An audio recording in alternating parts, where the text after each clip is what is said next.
harka fuunee akkam jirtu kabajamtoota daawwattoota Gullallee Miidiyaa Neetwoork odeessaalee keenya kan guyyaa irraa qabannee jirra. Qopheessee dhiyeessuun kan isin biraan ga'u ana buunnaa waa beekoti. Hanga xumura sagantaa kiyyaatti na faana turan affeerra kiyya.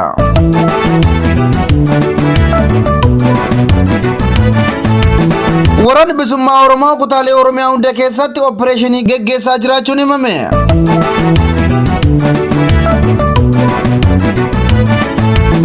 Shawaa Lixaa aanaa Jalduu keessatti namni nagaan tokko loltoota mootummaan ajjeefamuun himamee jira.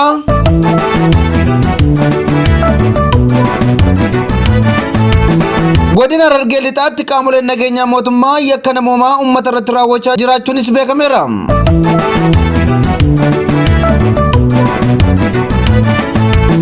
Oduu keenya birootiin Itoophiyaan biyya hiyyeettii liqa deebisuu hin dandeenye jedhamuun dhaabbanni adeemsa liqaa hordofu SNDP beeksisee jira. Har'a deebiin akkam jirtu kabajamtoota daawwattoota Gullallee Miidiyaa Neetwoork.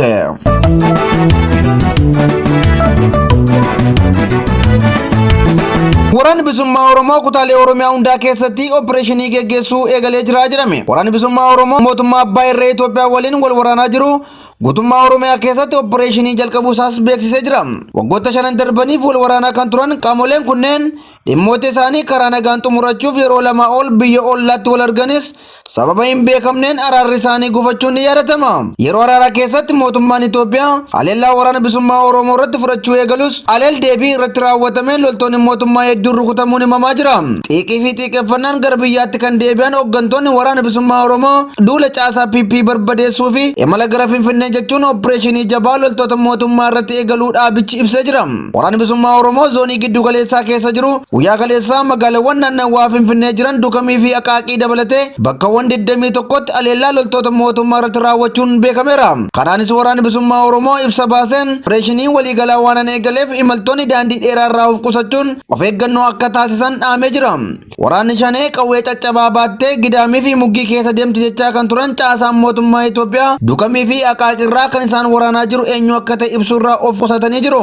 Haa ta'u malee waraanni bilisummaa Oromoo guyyaa har'aas aanota Shawaa Lixaa Adaa Bargaa dabalatee tarkaanfii fudhachuu hoggaa ibsu daandii baaburaa Itoophiyaa fi Jibuutii wal quunnamsiisu to'achuu simee jira.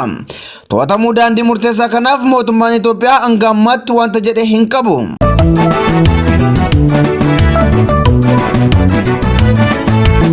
Shawaa Lixaa aanaa Jalduu keessatti namni nagaan loltoota mootummaan ajjeefamuun himame. Qaamoleen mootummaa kunneen aanichatti maanguddoo obbo Bajigaa Hurrisaa jedhaman ganda Caancootti ajjeesuun himamee jira. Maanguddoon ajjeefame kun badii qabaatee osoo hin taane meeshaa waraanaa waan mana keessaa qabu qofaaf hidhattoonni mootummaa haleellaa mana isaa irratti raawwachuun himamee jira. Haa ta'u malee ajjeefamuu isaa kan bare maanguddoon kun meeshaa isaanii manaa qaban akkaataa pirezidaantii mootummaa naannoo Oromiyaa obbo Shimallis Abdiisaa jedhanitti walwalachuun loltoota mootummaa mana isaanii marsanii dhukaasa irratti banan keessaa loltoota 6 ajjeesuun 3 madeessanii ofiifis wareegamuun isaanii himamee jira. Maanguddoon kun jaarsa biyyaa fi nama uummataaf dhaabbatan turan kan jedhu maddi keenya nama nagaa fi siyaasa kamirraayyuu bilisa ta'aniirus jedhee jira.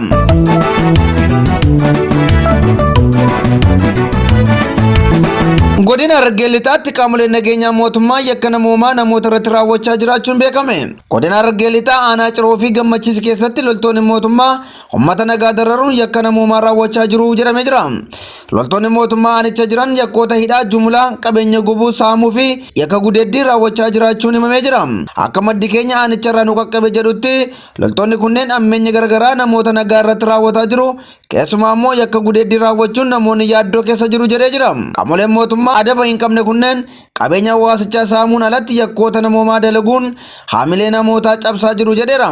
Hidhattoonni mootummaa Itoophiyaa gochawwan badii akkasii hoggaa dalagan kun isa jalqabaa miti.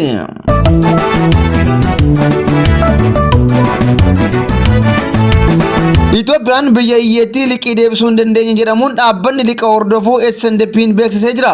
Itoophiyaan liqoota biyyoota durooman irraa liqeeffatte kan yeroo dheeraa fi gabaabaa hedduun akka haqamuuf gaafataa turuun ishee ni yaadatama.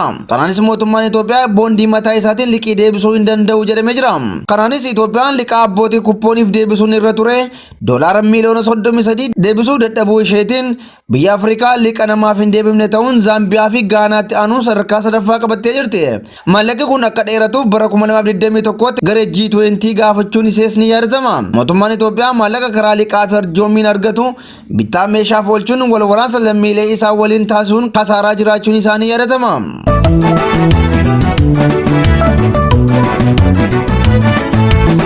oduu tureen qaqqabeen waraanni bilisummaa Oromoo guyyaa irraa loltoota mootummaa irratti aleellaa raawwachuun isaa himamee jira. Godina Horroo Guduruu Wallaggaatti bakkoota murteessoo lamatti aleellaa raawwachuun beekamee jira. Aleellaan kunis aanaa Kombolchaa fi Coomman keessatti hoggaa ta'u ganda Qarree Waatiyyootti raawwatamuun isaa himamee jira. Aleellaan kun qaama opereeshinii waraanichi loltoota mootummaa irratti labseetis jedhamee jira. Lolli kun guyyaa irraa guutummaa Oromiyaa keessatti adeemsifamaa akka jirus hubachuun danda'ameera.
Ayyaani kabajamtoota daawwattoota Gullallee Miidiyaa Neetwoorkii odeessaaleen keenya kan guyyaa irraa kan hangasii ture qopheessee kan dhiyeesse ana Bunnoo Waabekooti. Odeessaaleen keenya yeroo hundumaa akka isin bira ga'aniif toora YouTube Gullallee Miidiyaa Neetwoorkii subscribe godhaa isiniin jenna. Gaaffii fi yaada yoo qabaattan karaa iimeela keenya gullalleemedia@gmail.com ergaa keessan nuun ga'uu dandeessu. Waan nu daawwattaniif galatooma.